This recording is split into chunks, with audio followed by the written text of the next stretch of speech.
दोस्तों पल पल न्यूज से मैं हूं आपके साथ नदीम अकरम। ईवीएम का जो धांधली का मामला है वो पूरी तरीके से फूट चुका है और अब सवाल खड़े होने लगे हैं चुनाव आयोग पर भी, भारतीय जनता पार्टी पर भी कि आखिरकार ईवीएम को लेकर के ये याराना चुनाव आयोग का और भाजपा का क्या कहता है। जो भाजपा कहती है वही चुनाव आयोग कहता है कि ईवीएम को हैक नहीं किया जा सकता।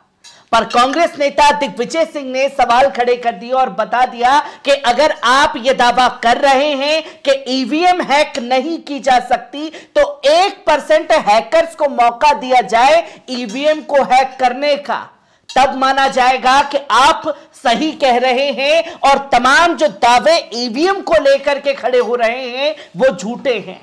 जहां राजस्थान में तकरीबन 90 सीटें ऐसी रही जहां जीत हार का कारण 1 वोट से लेकर के 1500 वोट रहा और वो 90 की 90 सीटें भारतीय जनता पार्टी के खेमे में चली जाती हैं।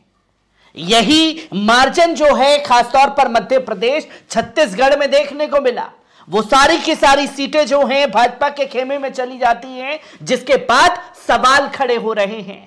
जहां आप साफ तौर पर देख सकते हैं कि दिग्विजय सिंह ने ईवीएम पर सवाल उठाए हैं और लिखा है कि 1% भी संभावना है तो क्या है, हैकर्स को प्रभावित करने का अवसर दिया जाना चाहिए, क्योंकि ऐसी कोई भी इलेक्ट्रॉनिक मशीन नहीं है जिसे हैक नहीं किया जा सकता। और जिन्होंने ईवीएम बनाया है वो भी यह दावा कर रहे हैं कि ईवीएम हैक हो सकता है। जहां कांग्रेस नेता ने ट्वीट करके यह कहा कि क्या ईवीएम हैक हो सकता है, इसे आवश्यक सुने और समझें। यदि 1% की भी संभावना है तो क्या हमें विश्व के सबसे बड़े लोकतंत्र को टेक्नोलॉजी के द्वारा हैकर्स को इसे प्रभावित करने का अवसर देना चाहिए। जरा सोचिए इस बारे में कि किस तरीके से लोकतंत्र का खिलवाड़ किया जा रहा है, मजाक बना करके रख दिया गया है चुनाव के नाम पर, जो कि सुप्रीम कोर्ट में भी ये सवाल लगातार खड़े हो रहे हैं। जहां सुप्रीम कोर्ट में भी कई बड़ी डिमांडें जो हैं कांग्रेस की तरफ से रखी गई, क्योंकि लोग ये साफ तौर पर कह रहे हैं कि ये फेयर नतीजे जो हैं 5 राज्यों के चुनाव के वो सही नहीं हैं। जो कि दोस्तों सुप्रीम कोर्ट के अंदर भी कांग्रेस ने कई बड़ी डिमांडें रखी, जहां छत्तीसगढ़, राजस्थान, मध्य प्रदेश के नतीजों के बाद में साफ तौर पर सुप्रीम कोर्ट में कांग्रेस द्वारा कहा गया है कि अगर आप ये दावा कर रहे हैं कि हैक नहीं हो सकता तो ईवीएम की निगरानी जो है सीजीआई के सामने कराई जाए, जहां तमाम एक्सपर्ट्स को बुलाया जाए और फिर ईवीएम को चेक करा करके देश भर में चुनाव कराए जाएं 2024 के लिए। जहां एक पत्र जो है सचिव द्वारा सुप्रीम कोर्ट चीफ जस्टिस को लिखा गया, जहां ईवीएम जांच की सॉफ्टवेयर एक्सपर्ट की कमेटी और सुप्रीम कोर्ट की निगरानी में इन्हें चेक करवाने की डिमांड की गई है। उन्होंने लिखा कि मध्य प्रदेश के विधानसभा चुनाव और विभिन्न तरीके से ईवीएम से प्राप्त चुनाव परिणामों को लेकर मध्य प्रदेश मतदाताओं में असंतोष है। जहां बैलेट पेपर पर चुनाव जब तक गिनती जारी रही तो बैलेट पेपर पर कांग्रेस के फेवर में नतीजे जाते हैं, ईवीएम के खुलते ही पूरा का पूरा मामला पलट जाता है। जहां मध्य प्रदेश कमेटी के प्रदेश सचिव राकेश सिंह यादव ने आरोप लगाते हुए कहा कि चुनाव आयोग एवं ईवीएम बनाने वाली कंपनियों का दावा है कि ईवीएम पूरी तरह सुरक्षित है और ईवीएम को हैक नहीं किया जा सकता। चुनाव आयोग एवं ईवीएम निर्माण करने वाली कंपनियों ने ईवीएम हैकिंग और छेड़छाड़ के आरोपों की जांच के लिए एक कमेटी बनाकर चुनाव आयोग एवं उसके समय में कमेटी मई 2019 में बनाई थी, पर उस कमेटी के नतीजों का क्या हुआ, आज तक कोई रिपोर्ट सामने क्यों नहीं आ पाई। जहां इस कथित रिपोर्ट में ईवीएम की हैकिंग या उससे छेड़छाड़ क्यों नहीं हो सकती, इसके 2 तर्क दिए गए हैं।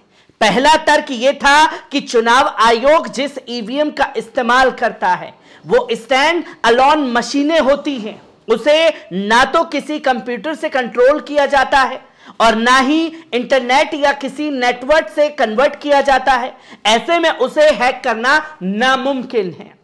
इसके अलावा ईवीएम में जो सॉफ्टवेयर इस्तेमाल किए जाते हैं उसे रक्षा मंत्रालय और परमाणु ऊर्जा मंत्रालय से जुड़ी सरकारों की कंपनियों के इंजीनियर बनाते हैं।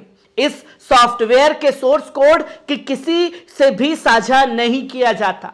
इन दोनों तर्कों पर सवाल यह है कि अगर स्टैंड अलोन मशीनों को विधानसभा या लोकसभा सीटों का डाटा अपलोड करते समय सरकारी इंजीनियर सॉफ्टवेयर के सोर्स कोड को लीक कर दें तो सब कुछ संभव हो जाएगा। ऐसी परिस्थितियों में ईवीएम को कौन से आधार पर सुरक्षित माना जाए और क्यों माना जाए? जहां यह दावा तो कर दिया गया और सुप्रीम कोर्ट में सीजीआई के सामने यह डिमांड रख दी गई कि आप एक तरफ से कह रहे हैं कि ना तो किसी कंप्यूटर से ईवीएम जुड़ा है ना नेट से जुड़ा हुआ है। आपकी दोनों तर्कों को मान लिया कि हैक नहीं किया जा सकता, पर ईवीएम पर वोट पड़ रहा है, यह इलेक्शन कमीशन के डाटा पर जब चढ़ता है वहां तो हेरफेर किया जा सकता है, जो कि बारीक से बारीक चीजों को सामने रखा गया सुप्रीम कोर्ट के समक्ष और कई सारे सवाल खड़े कर दिए गए हैं। दूसरा तर्क यह था कि भारत में इस्तेमाल होने वाली ईवीएम में 2 यूनिट होती है, एक कंट्रोलिंग यूनिट और दूसरी बैलेटिंग यूनिट, और बीयू ये दोनों अलग यूनिट होती हैं और इन्हें चुनावों के दौरान अलग अलग ही बांटा जाता है। अगर किसी भी एक यूनिट के साथ छेड़छाड़ होती है तो मशीन काम करना बंद कर देती है। इसलिए कमेटी का कहना था कि ईवीएम से छेड़छाड़ करना या हैक करने की गुंजाइश ना के बराबर होती है। कांग्रेस नेता ने लिखा कि यह चुनाव आयोग की हास्यास्पद तर्क हैं जिस पर विश्वास नहीं किया जा सकता।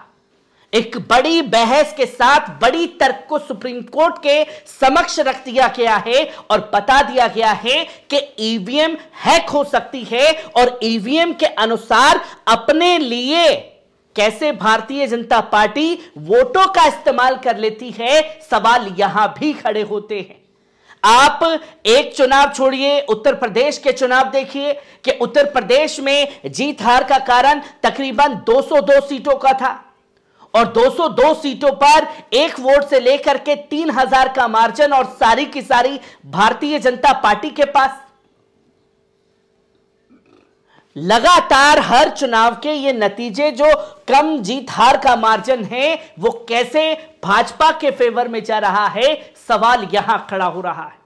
और एक बार फिर ईवीएम को लेकर के हल्ला देश में शुरू हो चुका है, जहां ईवीएम को बैन करने की मांगे उठने लगी हैं।